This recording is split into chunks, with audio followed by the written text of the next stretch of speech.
కొన్ని క్వశ్చన్స్ ఉన్నాయి, కామెంట్స్, దానికి మీరు ఆన్సర్ ఇవ్వాలి నాకు. చెప్పమ్మా ఏంటి క్వశ్చన్స్ ఏంటంటే చాలా సరదాగా ఉన్నాయి, నాకు కొంచెం నవ్వు కూడా వచ్చింది. మేడం, మీ ఛానల్లో ఇడ్లీ సాంబార్ రెసిపీ ఉండేది, ఇప్పుడు ట్రై చేద్దామంటే అది నాకు కనిపించట్లేదు, ఇంకోసారి రీపోస్ట్ చేస్తారా అని అడుగుతున్నాను. అంటే చాలా సంవత్సరాల క్రితం చేశాను, ఇంకోసారి అంటే అప్పుడు చేసినంత బాగా టేస్ట్ ఇప్పుడు వస్తుందో లేదో నాకు తెలియదు.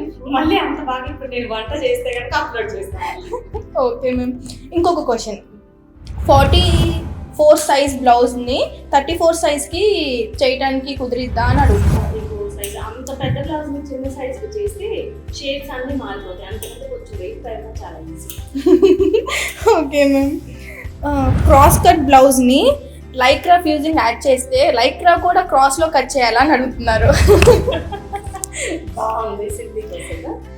యాక్చువల్గా మనకి క్రాస్ కట్ బ్లౌజ్ అయినా స్ట్రైట్ కట్ బ్లౌజ్ అయినా లైక్రానే మనకి బాగా స్ట్రెచ్ అవుతుంది. క్రాస్ కట్కి ఖచ్చితంగా క్రాస్లోనే వేసుకోవాలనేది ఏం లేదు, ఎలా వేసినా ఓకే సెట్ అవుతుంది. Okay ma'am, thank you. మీరు కూడా ఏమన్నా మేడంని క్వశ్చన్స్ అడగాలనుకుంటే నాకు కామెంట్ రూపంలో తెలియచేయండి, నేను మేడంని అడిగి మీకు ఆన్సర్స్ అనేది మీకు ఇస్తాను.